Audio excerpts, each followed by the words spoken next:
Hey guys, it's Eric with Lacrosse Lab. I'm going to do a quick video on the four-man rotation that you'll commonly see in man-down situations. Creating our play, we'll go full field so that we can, or full screen rather, so that we can see nice and clearly. I'm going to bring out my offensive guys into the shell of a 2-3-1. All right, so we're basically leaving out the crease guy so that we can get through how this four-man rotation works. So defensively, our objectives are to really take away the middle of the field and approach from the inside out. So all of our angles are going to be forcing the offense into lower angle shots where they're going to be kind of in a situation that they need to go behind the goal because that is what we're willing to give up defensively. So on defense, we're nice and tight. Our ball is top left. And working through our assignments, we're always going to start out with someone on ball. Now, because there are one extra offensive guy than there are defense, we really need to consider how we're going to approach this. So I'm always asking my guys to have one guy identify ball, one guy identifying right, one guy identifying left, and he will be responsible for guarding the offense player number 3, and then one guy responsible for 2. So player 2 here is actually responsible for offensive player 4 and offensive player 5. All right, so I'm going to assign him to both of those guys. All right. Now as the offense starts to rotate the ball around, right, regardless of which way they decide to pass the ball, we are in a position that we've got one guy responsible for the adjacent passes. All right, so if we start with moving the ball across the top, the guy that is on the right of the man that was previously on ball is now responsible for picking up ball. All right, so if we advance this slide, what we should be seeing is the man on right is now approaching the ball. The man that was previously on ball should be recovering inside. The man that had 2 guys is now extending outward. And we've got a new guy that will be responsible for picking up the backside. So again, if we advance to this next slide, I probably brought our back right guy a little too far. We want to be a little bit more conservative in a man-down situation. So now we've got a new man on ball. We'll assign him.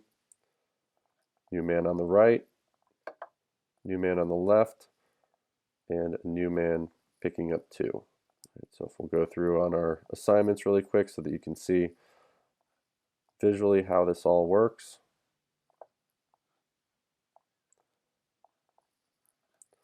And we'll work in another pass. Again, we want to take those nice topside angles so that we're approaching and forcing the offense behind the goal. So we should be recovering back in. Probably want to come ball side around the goal.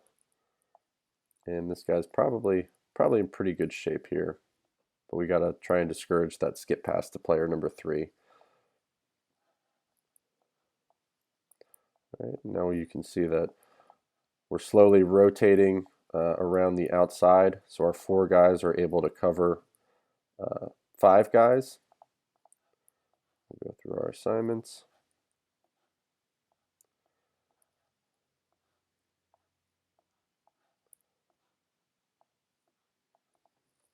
All right. And in all situations, we should really kind of test our placement from the ball carrier to where they have to throw the ball to get these skip passes. The skip passes are really what's going to break down our defense. So as long as we've got guys in the passing lanes, we're going to be in pretty good shape. So in this case, I've got my player on the left discouraging that skip pass. On this side, I've got my my guy on the right, and my goalie discouraging that skip pass. So we're in pretty good shape there. All right, so we'll continue it through the to the next adjacent. I prefer to extend behind.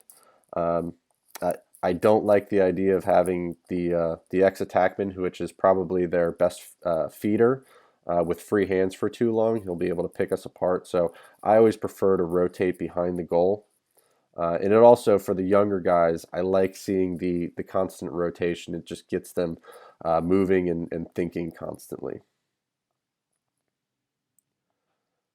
And then got a new guy kind of splitting two. So as we advance, again, we want to test our skip passes. We've got all kinds of guys in the way.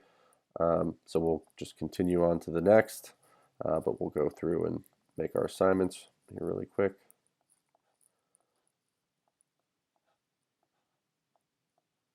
I should also mention that as I'm marking these guys, this is really exactly what I'm asking them to say. So I need someone always saying I'm ball. I need someone always saying I'm left. I always need someone saying I'm right. And I always need someone saying I'm two. We'll rotate through this one more time. Gonna have this guy recovering. This guy can start extending out, trying to discourage that skip pass. And this guy's probably just folding a little bit more into the middle. So let's go ahead and test our skip passes. So in all situations, we've kind of got guys in the way. The only passes that we're giving up here are the adjacent, so I say we're in good shape. Again, we've got a guy on ball. We've got a guy on the right. We've got a guy on the left. And our last guy is splitting two.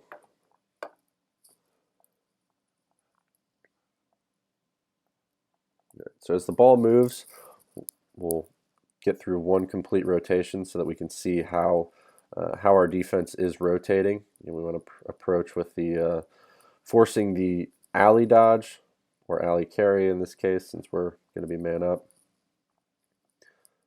But in all cases, we want to be discouraging these skip passes. Right, so we'll advance one more time, and just so that we can see this last shape, I'll go through and make my assignments.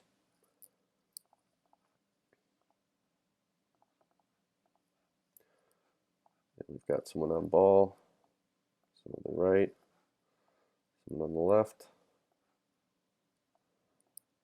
and splitting two. All right. So if I go back to the beginning, and maybe we highlight just the man that started out on ball, we'll be able to see how the defense is rotating. Ultimately, they're going to be rotating the opposite direction of the ball. All right, so if I advance slide slowly, right, the guy that was on ball is now the left. Now he's splitting two. Now he's on the right. And now he's on ball. But you'll notice that he's not staying up in this top left corner. He is rotated down to the next spot. And now that the ball is top left again, he's actually on the left. So if we keep playing through this, every rotation, you're going to see our guys rotating one spot over, always moving in the opposite direction of the ball. So this is just kind of an introductory to the four-man rotation. I'll do another video on the five-man rotation that you'll usually see in a kind of a circle setup. But I think this is probably going to be the more critical rotation, especially since you'll probably be seeing a little bit more 2-3-1 in man-up situations. So we'll continue to build off of this and actually go through how I like to teach our man-down defense. Thanks, guys.